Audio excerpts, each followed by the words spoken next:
அடுத்த ஒரு முக்கிய செய்தி என்னவென்று பார்ப்போம்.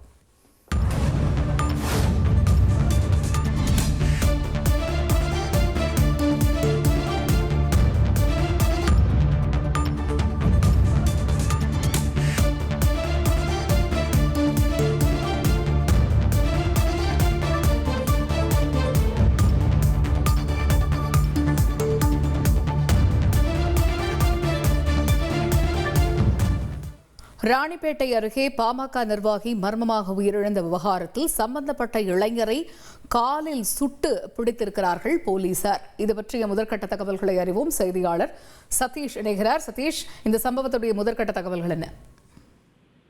வணக்கம். ராணிப்பேட்டை மாவட்டம் ஷோலிங்கர் பகுதியை சேர்ந்த பாமக நிர்வாகி சக்கரவர்த்தி கடந்த 2 தினங்களுக்கு முன்பு அரக்கோணம் செல்லும் சாலையில் சடலமாக மீட்கப்பட்டார். இந்த உயிரிழப்பில் சந்தேகம் உள்ளதாக அவரது குடும்பத்தினரும் பாட்டாளி மக்கள் கட்சியின் நிர்வாகிகளும் புகார் தெரிவித்தனர். இந்த புகாரின் அடிப்படையில் ராணிப்பேட்டை மாவட்ட காவல்துறை அரக்கோணம் டிஎஸ்பி ஜாஃபர் சித்திக் தலைமையில் தனிப்படை அமைத்து உயிரிழப்புக்கான காரணம் குறித்த விசாரணை மேற்கொண்டு வந்தனர். இந்த தனிப்படை விசாரணையில் தற்போது திடுக்கிடும் தகவல்கள் வெளியாகியுள்ளது. உயிரிழந்த சக்கரவர்த்தியை முன்விரோதம் காரணமாக ரெண்டாடி பகுதியை சேர்ந்த பிரபு என்ற இளைஞர் திட்டமிட்டு நாட்டு துப்பாக்கியால் சுட்டு கொலை செய்திருப்பது தெரிய வந்துள்ளது.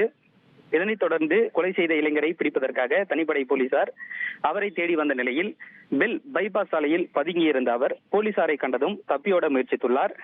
இதனை கண்ட போலீசார் அவரை வலது காலில் முட்டிக்கு கீழே சுட்டு தற்போது அவரை பிடித்துள்ளனர். அவர் சிகிச்சைக்காக வாலாஜாபேட்டை மாவட்ட அரசு தலைமை மருத்துவமனையில் அனுமதிக்கப்பட்டுள்ளார். அங்கு அவருக்கு தற்போது சிகிச்சை அளிக்கப்பட்டு வருகிறது.